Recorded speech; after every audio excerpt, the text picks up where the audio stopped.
قسما بالله داح الأرض خلاق السماوات وبما جاء به جبريل من وحي وآيات أنادي بكرامة إلى يوم القيامة سأذوق الموت بالعز ولا للذل هيهات. الله أكبر.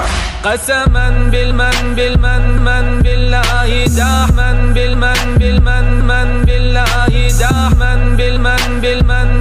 بالله داح الأرض خلاق السماوات أناد من بالله بك من بالله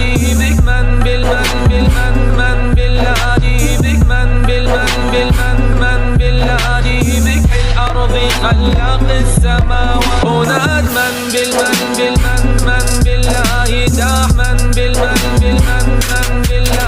داح من بالله داح الأرض خلاق السماوات أناد من بالله بك من بالله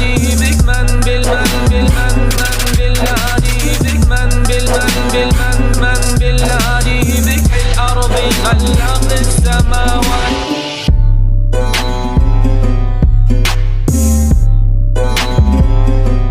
This production instrumental by Bees.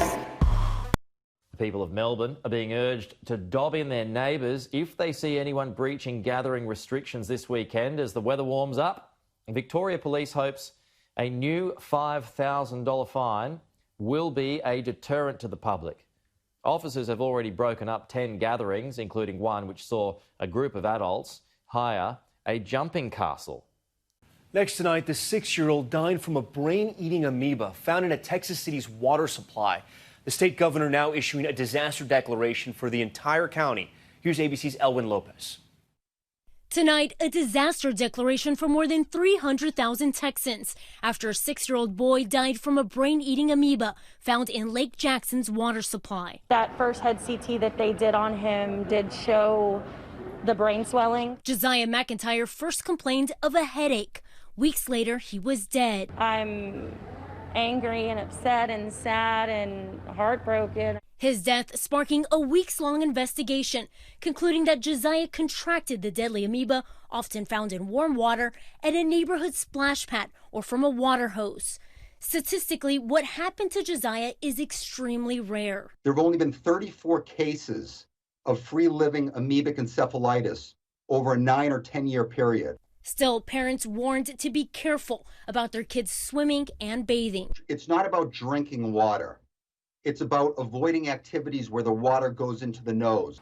Tonight, Lake Jackson's mayor tells us he simply doesn't know when the water will be safe and is asking people there. Taking a look at the situation around the rest of the world now, the number of total cases globally edging to more than 33 million. Taking a look at the situation around the rest of the world now, the number of total cases globally edging to more than 33 million, edging to more than 33 million, more than 33 million.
was without form, and void, and darkness was upon the face of the deep. And God said, "Let there be light." And there was light. And God saw the light, that it was good.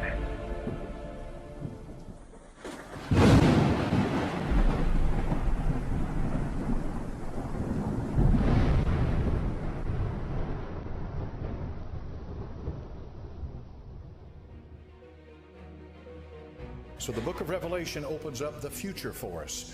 So in Revelation chapter number 9 and verse 1, the scripture says, "And the fifth angel sounded, and I saw a star fall from heaven unto the earth, and to him was given the key of the bottomless pit. And he opened the bottomless pit, and there arose a smoke out of the pit as the smoke of a great furnace. And the sun and the air were darkened by reason of the smoke of the pit. And there came out of the smoke locusts upon the earth, and unto them was given power, as the scorpions of the earth have power. And it was commanded them that they should not hurt the grass of the earth, neither any green thing, neither any tree, but only those men which have not the seal of God in their foreheads. And to them it was given that they should not kill them, but that they should be tormented 5 months. And their torment was as the torment of a scorpion when he striketh a man. And in those days shall men seek death, and shall not find it, and shall desire to die, and death shall flee from them. And the shapes of the locusts were like unto horses prepared to battle, and on their heads were as it were crowns like gold, and their faces were as the faces of men. They had hair as the hair of a woman, and with teeth were as the teeth of lions. And they had breastplates, as it were breastplates of iron. The sound of their wings was as the sound of chariots of many horses running to battle. And they had tails like unto scorpions, and there were stings in their tail. Their power was to hurt men 5 months. And they had a king over them, which is the angel of the bottomless pit, whose name in the Hebrew is Abaddon, but in the Greek tongue hath his name Apollyon. Woe, one woe is past, and behold, there come 2 woes more. I preach you a message about something that is happening right now while you're sitting in this auditorium. It's in Cern, Switzerland. Now, you may not be aware of what's going on over there, but there's a thing over there that's called a Large Hadron Collider. And it is an accelerator. It accelerates particles and then brings them to the point of collision.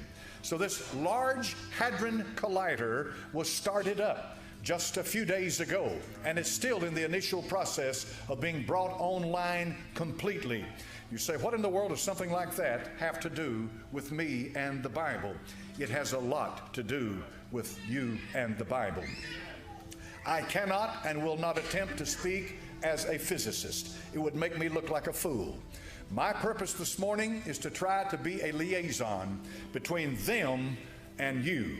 Is to try to take what's going on in that collider and break it down to where I can understand it, and I can give it out so you can understand it, to where it makes an application to your life and to this world as we know it today. For what is happening in that collider is an astounding thing. So I want to read something to you this morning from what's called a theoretical physicist. This man, his name is Stephen Hawking.